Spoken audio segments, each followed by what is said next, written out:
Sports Show. I'm your host, Jacob Verde, and we're here in Las Vegas. Upsetting weekend, not the way that you wanted this to go. We'll do a quick recap. It's a little different live stream. We're doing it on mobile. Hotel Wi-Fi is kind of suspect. I'm not even going to throw myself into the fire with that. Hopefully this goes well on mobile, but we'll keep this one really slim. And then when we get back to Baton Rouge in a couple of days, we'll do a regular breakdown back in the studio. But I mean, y'all saw it. LSU kind of crumbled in the end. They had an opportunity, really and truly, if you take away a couple of penalties, even with the way that they performed, that still was a possible game to win. Here are my quick notes that I took throughout the game. First things first, I really thought Ashton Stamps played well despite the touchdown on him. He had a couple of pass breakups back to back.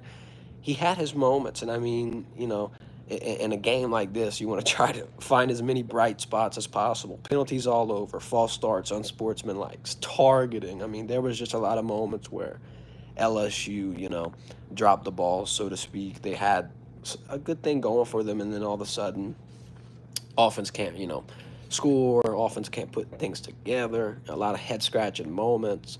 When the defense can hold a team like USC, whose quarterback threw for 380 to 10 points at halftime, I mean, it looks like a defensive improvement. It looks like LSU's in a lot different spot. You saw a bunch of combos and utilization of a lot of more DBs than you expected. I mean, we were talking all off season long about Jordan Allen, Sage Ryan, Ashton Stamps, Jordan Gilbert. You saw Jair Brown, Kylan Jackson, PJ Woodland, Deshaun Spears. A lot of people got into the mix. As far as the running back room, the running game, I guess, I don't know what happened. I don't know if it was one of those things where it's like you broadcast it as clear as day and everyone prepares for it. I feel like even if, you know that the run's coming, the offensive line, the running back depth we thought we had, it just looked like it wasn't going to be able to be stopped. And then, I mean, it was the complete opposite. That was the entire wrong take, to put it bluntly. Josh Williams had his moments, had like a 12 to 14 yard rush, had a little breakaway. Caleb Jackson had a tough time getting going. And then John Emery stole the show, had 60 yards, had his biggest, game in recent memory. I feel like if he had a couple of runs where he could have broke away for six, it's going to be interesting to see what Frank Wilson and company does with this running back room and how they utilize everyone going forward. Because if you're going to feed the hot hand, it looks like John Emery might be the guy. Um, Savion Jones also showed out. He had two sacks, forced fumble, almost caught a pick. The defensive pressure, it was inconsistent. It wasn't there, and that's kind of one of the big worries. But like, I'm interested to see what the ceiling is on this team, on the defense as a whole, on just like this whole situation. Because week one, obviously, you've seen a lot of things transpire in the past. You've seen in year one they went to the SEC title despite losing to Florida State, and then in year two lose to Florida State to open again, and then you go on your little run to 13. You've got a Heisman quarterback and whatnot. This year, it's hard to really tell. It's hard to really put a finger on where they'll be, they'll be able to get. Brian Kelly talked to us post game. I'm sure everyone saw some of the clips from that. He kind of was disappointed in the lack of focus. He mentioned numerous times how we just don't have a killer instinct. Personal fouls, Lee obviously ruined the game. I mean, they had two major personal fouls. Both of them ended up in scores. Really and truly, if Jordan Gilbert, and this is just hearsay, but like, let's say Jordan Gilbert doesn't get the targeting call. Let's say hypothetically, they make the field goal. They're up three. You've got a little bit more than 8 seconds, because that's what you got whenever the touchdown happened. You probably got like 30, maybe. Got a couple timeouts. Maybe you make something happen. You don't need a force to the end zone. You maybe just need a field goal. But instead, they get that much closer to the goal line, inevitably punch it in, and just seal the game from that. Um, it's kind of hard to gauge the entire situation. Nussmeyer talked a little bit about just wanting to focus on the game tape, wanting to get back and just try to regroup. Talked about how some of the missed throws, like to Aaron Anderson, is going to bug him until he gets an opportunity to play again. I did like just the way he carried himself in the interview. They talked about Will Campbell and that false start, and he was like, "That's not on Will. We're going to face this as a team. It's not an individual problem. It's not an individual thing." Um, and then just really spoke about how the adversity makes you better as a team, and you learn through these tough moments, and it's not really going to be the end of the world. And it kind of dials back to what we were saying about in year one, still going to the SEC title game despite losing to Florida State. It's just going to have to be like Perk said, execution. Like you're gonna have to execute from here on out. You're not gonna be able to just let this game slowly come to you. You had an opportunity to win it in the first half. You could have been up. Instead, you're tied 10-10. You go into the second half, score another 10 points. LSU only scoring 20 points is insane. I would have thought that the offense was going to play way more lights out. I am impressed in the defense just because they did their thing for a little bit. You know what I mean? Like, yeah, they had their moments, their flashes. The coverage wasn't always what you wanted it to be. But in reality, months ago, if we would have been, saying USC was held at 10 points and, you had an opportunity, you really did. You take away some of those penalties, you capitalize in the red zone literally one more time, and it could have been an overtime game. It could have been a win.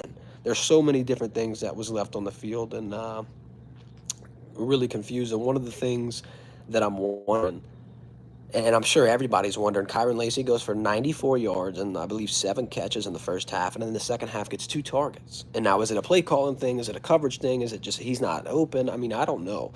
He seems like one of those wide receivers where you can throw it up and he's going to come down with it. You saw the touchdown over Greedy in the end zone. You saw the celebration afterwards, but I just feel like there was a lot of moments where I was scratching my head. I was like, this is the play calling. This is, it doesn't seem like this is the most successful game plan you could possibly put out there, especially when Kyron Lacey has that type of performance in the first half. It looks as if he would be able to, you know, rack up damn near 150, 200 yards. It looked like one of the career games, quite frankly, if you will. We got Connor in the chat. What's up, bro? He's talking about defense surpassing expectations. Can't be blamed for what happened. Set the offense to score 3 times. Didn't 0 yards for. Yeah, bro. Exactly. The defense, yeah, man. I think it's only up from here. The more consistency and continuity that they get together, the better they'll be. The DB room is going to be interesting. I don't know how they fix it. I don't know how they utilize the personnel. PJ Woodland had an interesting moment with a PBU. So it's like you got guys who've shown flashes. You've got guys who've shown that they're capable to be trusted on a Saturday or a Sunday. But all in all, yeah, just a disappointing finish. Not a lot of execution, like our guy Harold Perkins said. Just has to get better as a team. You know what I mean? You got Nichols coming up this weekend. That one, hopefully it's a tune-up game. Hopefully you get some confidence. You go on the road, 11 a.m. kickoff at South Carolina. You're going to have to play that one by ear. South Alabama or UCLA, then South Alabama, and last but not least, bro, you get that bye week and you play Ole Miss. And I'm terrified. I'm terrified of playing Ole Miss. I'm terrified of playing Alabama, A&M. I mean, shit, maybe even Oklahoma. I mean, now the whole season is a lot more confusing than prior because I would think that the offense would be, hitting their stride. The offense was putting up 30, 35 points a game, and now we're in a situation where we're going to have to worry about if they're going to be able to capitalize on a big moment, if they're going to be able to score. I mean, I think the defense can potentially hold up their end of the bargain. It might be easier said than done, though. I'm not going to lie. We got Eloise in the chat saying the fact that the defense went crazy a little bit. Nussmeier gave up 8 seconds left.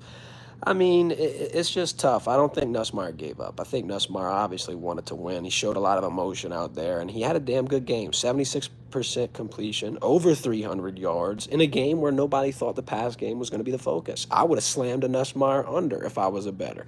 I wouldn't have even considered a run game getting stopped, getting stumped, passing, being the main focus. And that kind of goes down to just the situation that USC put him in. You did have some stars flash, though. I think Aaron Anderson had some good moments. John Emery looked phenomenal. Shout out John Emery because that dude is looking insane. Like I said, he's the hot hand. He could be the guy that you feed. And like Connor's saying in the chat, Savion Jones was another big moment or another big player. Had a lot of good attempts. Almost had an interception. But Eloise in the chat. Let's see what you asked. Oh, okay.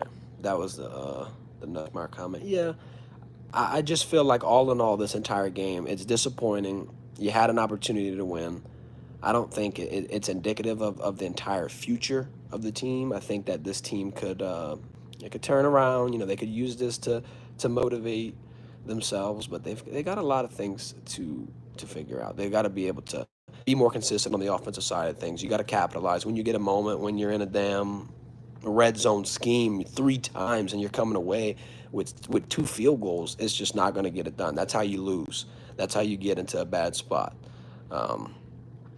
That's really my initial thoughts about it. I'm gonna kind of collect a little bit, head back to the studio. We got another day here. It ain't the day that we wanted it to be. We wanted a little celebratory Labor Day, and we ain't gonna have it. But at least LSU could be worse. Could be a lot worse. That's all I'm gonna say. Season not over.